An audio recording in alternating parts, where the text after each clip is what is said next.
Baik, Assalamualaikum warahmatullahi wabarakatuh. Salam sejahtera buat kita semua. Izinkanlah kami dalam hal ini untuk menyampaikan tugas mengenai tentang analisis isu kontemporer yang saat ini dialami Indonesia atau yang akan datang dialami oleh Indonesia. Baik, kami dari golongan 3, Angkatan 7, kelompok 1, dalam hal ini beranggotakan yaitu Iwan Lamangganda Manalu SH, Sukri Kurniawan SH.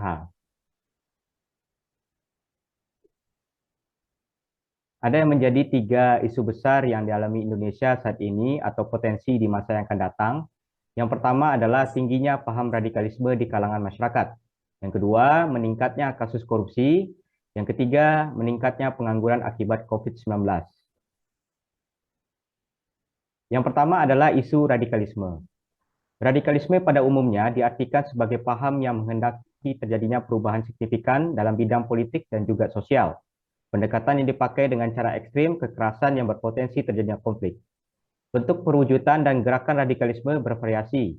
Dikatakan bahwa radikalisme dari perspektif pemikiran didasarkan pada keyakinan tentang nilai, ide, dan pandangan yang dimiliki oleh seorang yang dinilainya sebagai yang paling benar dan menganggap yang lainnya salah. Yang kedua adalah isu korupsi.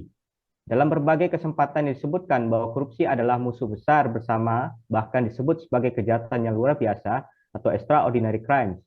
Berbagai upaya yang dilakukan oleh pemerintah untuk mencegah, memperberat hukuman, memperkuat KPK, dan sebagainya. Seakan-akan tidak mempan dan tidak menjadi efek jera bagi pelakunya. Undang-undang KPK yang baru, yang walaupun telah disahkan oleh DPR atau MPR, tapi masih meninggalkan persoalan yang perlu dipastikan lebih jauh. Timbulnya protes dari elemen masyarakat dalam pasal-pasal tertentu tidak terlepas dari semangat agar bangsa ini terbebaskan dari cengkraman korupsi. Hanya saja, dalam berbagai analisis bahwa persoalan kita adalah kompleks. Praktiknya korupsi disebabkan karena lemahnya penegakan hukum, wibawa hukum yang merosot, rendahnya komitmen moral, rendahnya peran hati nurani yang menjadi pemicu utama terjadinya praktik-praktik korupsi ini. Kemudian isu yang ketiga, meningkatnya pengangguran akibat terjadinya pandemi COVID-19. Pandemi COVID-19 memiliki pengaruh terhadap meningkatnya angka pengangguran. Bahkan diprediksi akan terus bertambah jika pandemi ini tidak segera berlalu atau diselesaikan. Adapun penyebab utama meningkatnya angka pengangguran di masa pandemi ini ialah banyaknya PHK, adanya aturan pemerintah tentang lockdown, PSBB, dan social distancing. Analisis isu dengan analisis tapisan isu. Analisis tapisan isu merupakan sebuah analisis untuk memahami isu tersebut secara utuh dan kemudian dengan kemampuan berpikir konseptual dicarikan alternatif jalan keluar pemecahan isu. Analisis tapisan isu ini menggunakan alat bantu penetapan kriteria kualitas isu. Tapisan isu dengan menggunakan teknik APKL. Satu, aktual, artinya masalah atau isu tersebut benar-benar terjadi dan sedang hangat dibicarakan dalam masyarakat. Yang kedua, problematik, artinya isu tersebut memiliki dimensi masalah yang kompleks sehingga perlu segera dicarikan solusi secara komprehensif. Ketiga, kekhalayakan, artinya isu tersebut menyangkut hajat hidup orang banyak. Empat, kelayakan, artinya isu yang masuk akal, realistis, relevan, dan dapat dimunculkan solusi permasalahannya.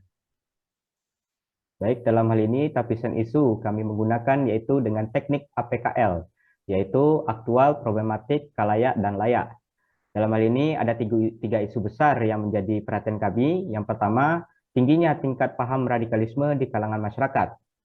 Aktualnya itu poin 3, problematiknya poin 4, kalayaknya poin 3, layaknya poin 4. Jadi total nilai adalah 15, peringkat 3. Kedua, yaitu meningkatnya kasus korupsi. Aktualnya poin 3, problematik poin 4, kalayak poin 4, layak poin 4, total nilai adalah 15 dan peringkatnya 2. Yang ketiga, meningkatnya pengangguran akibat pandemi COVID-19. Aktual poin 4, problematik poin 4, kalayak poin 4, layak poin 4, total nilai adalah 16 dan peringkatnya 1.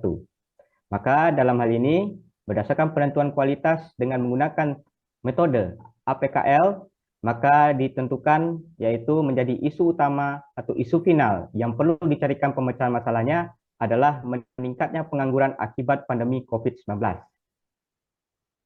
Dengan demikian, setelah kita temukan masalah yang perlu kita carikan solusi, maka kami telah mencarikan solusi yang bisa dilakukan untuk mengatasi pengangguran akibat COVID-19. Pertama, mengoptimalkan program Kartu Prakerja, di mana program ini dapat menjadi basis untuk membenahi data pengangguran sehingga dapat dijadikan sebagai basis data pengangguran yang real time, yang dapat dijadikan sebagai basis kebijakan-kebijakan di bidang ketenagakerjaan. Yang kedua, mendorong kepada dunia usaha melalui pemberian insentif agar mereka mengoptimalkan alternatif untuk mempertahankan tenaga kerja mereka dibandingkan dengan PHK. Beberapa alternatif tersebut diantaranya pengurangan jam kerja dan hari kerja, pengurangan shift dan lembur, hingga pemotongan gaji dan penundaan tunjangan maupun insentif. Solusi yang bisa dilakukan lagi yaitu selanjutnya adalah mengusahakan dan mengupayakan agar pandemi ini cepat berlalu sehingga keadaan bisa kembali seperti semula, perusahaan-perusahaan dapat beroperasional kembali, orang-orang tidak takut lagi untuk berusaha, karyawan yang sudah di PHK ditarik kembali bukan mencari pekerja-pekerja lain apalagi dari luar negeri atau pekerja asing. Yang keempat adalah meningkatkan jiwa kewirausahaan terutama yang berbasis online dengan membuka pelatihan-pelatihan kewirausahaan. Demikianlah yang dapat kami sampaikan dalam video kali ini.